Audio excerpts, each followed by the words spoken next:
Welcome to the Mobile Home Park Mastery Podcast, where you will learn how to identify, evaluate, negotiate, perform due diligence on, finance, turn around, and operate mobile home parks.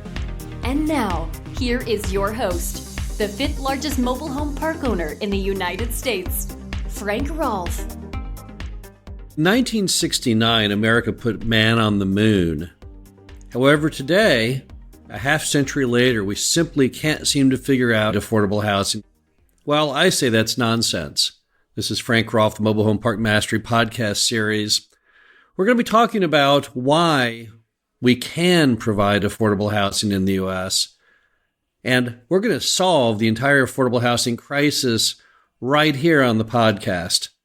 So in roughly 10 minutes, we're going to go over the complete master plan that would allow cities across America to provide affordable housing if only they would do it.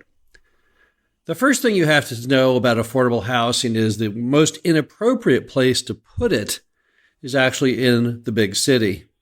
If you look at our friends, our neighbors in Canada, where do they put their affordable housing? Well, they don't put it in the city. They put it about an hour out of the city, using the basic rationale that people who don't have gainful employment don't need to be in the city where the jobs are, but they can live much more inexpensively if they're outside of the city. I think that's something we should probably all look into.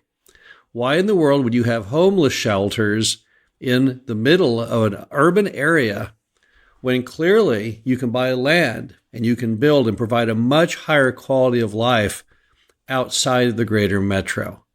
So the first part of building affordable housing for millions of people who need it to eradicate all of our complexes of tents and things on the streets, or as I saw the other day in Chicago, a family of four sleeping on a concrete sidewalk with a thin little blanket over them.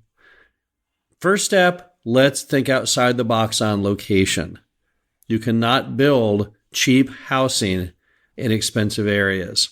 And let me point out that I was at a speech by someone who was giving a lecture on why we can't build affordable housing anymore in America.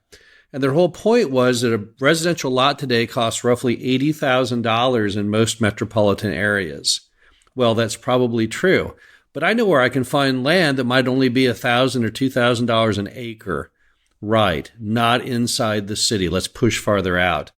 Number two, let's give up the nonsense of building these same old stick-built structures that we build right now with custom homes and things like that as part of the solution to affordable housing. Let's instead look a different direction. Let's look over to Russia. Russia and many other countries in that area use 3D printed homes. They're really cool looking. Have you seen them? They're made out of plastic or some form of resin. This giant machine basically runs back and forth and prints these homes impeccably based on the design the programmers put into the computer. Or if we can't get into 3D printed homes, let's at least look building modular or something less expensive. It drives me nuts when people talk about affordable housing and then try and fall back into old-fashioned building methods. Look, for example, at Hawaii, which tried to build its own mobile home park a couple years ago. By the time they got done building the park, and then these little stick-built structures on it, they were in it to the tune of about $300,000 per dwelling. Seriously? That's the best you can do with taxpayer money to address affordable housing? Unlikely they'll build any more in Hawaii. Why would they? You could buy a stick-built home in most U.S. cities for less than that. Number three, let's look at building super high-density housing communities, not in the style that we all traditionally think of with the living room and the dining room, but instead, let's model them after Airstream Village in Las Vegas. That's Tony Tsai's mobile home park that he built right there in urban Las Vegas. Kind of an experiment in housing because I guess he was really unhappy and bored living in a condominium in a high-rise building in Las Vegas. If you visit Airstream Village, which I have done, it's very interesting because of the angle that he took, the whole approach he took to providing affordable housing with kind of a cutting edge. So here's what it is. You go in the entrance and you have a giant stage. Then you have two metal buildings. One metal building is a laundry. The other metal building is a business center where you have faxes and computers. And then everyone who lives at Airstream Village lives in just that, an Airstream trailer or a tiny home. Very small, under 400 square feet. There's really not much in them except a bed and a dresser and possibly a chair and maybe a TV, and that's about it. Because you're not supposed to be in your Airstream trailer. You're not supposed to be in your tiny home at any time except to sleep.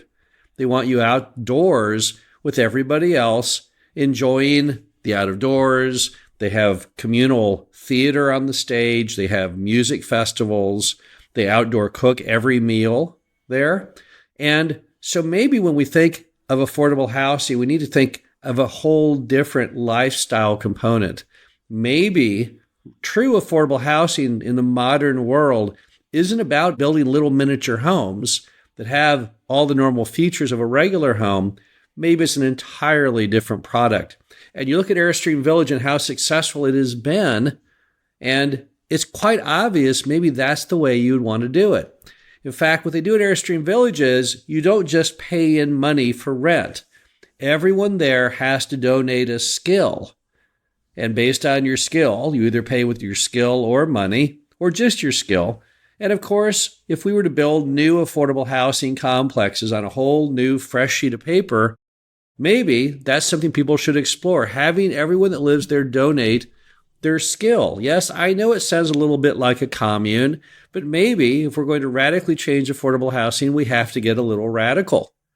The skills at Airstream Village range from people who are really good at cooking, they cook the communal meals, to entertainment. They're the ones up on the stage. There's one woman there that's all she does is paint. So she'll paint your trailer, either inside or outside, with any design you like. And they're always looking for new ideas of ways to entertain, of ways to have a better life. In fact, they have a note board there, and people are allowed to put up pictures or thoughts on the bulletin board for everyone to discuss openly. Kind of a communal way at looking at how they can have a shared higher quality of life. I think it's probably a pretty good idea. Next, you're going to have to put some serious teeth into the rules. When you look at most traditional affordable housing in the U.S., you see that clearly people don't pay much attention often to pride of ownership, condition of homes and yards. And of course, if we were talking about a higher density concept with people who may be a little more needy of help in meeting the rules, maybe you have to put a little more teeth into it. You can't just use and go by the general rules of the city. Maybe that's what's happened in a lot of urban markets that have tried to do affordable housing and abandoned it is they felt it was out of control. We'll get it under control. The government can do these things. They can enact rules and they can enforce them. And as we all know, people need to live in a structured environment. So maybe we need to think outside the box, in fact, on what the rules of affordable housing would be and how those would be enacted and enforced. Next, you have to look at each of the components to affordable housing and say, how do we do each of these cheaply? Land. You're going to have to go outside the boundaries of the city to find cheap land. You're never going to find that in any urban market. To say you're going to build affordable housing inside of Chicago's metro is absurd. How would you ever do that? Mobile home park lot rents in that part of the world are often almost $1,000 a month. Give it up. You're not going to find land cheaply enough.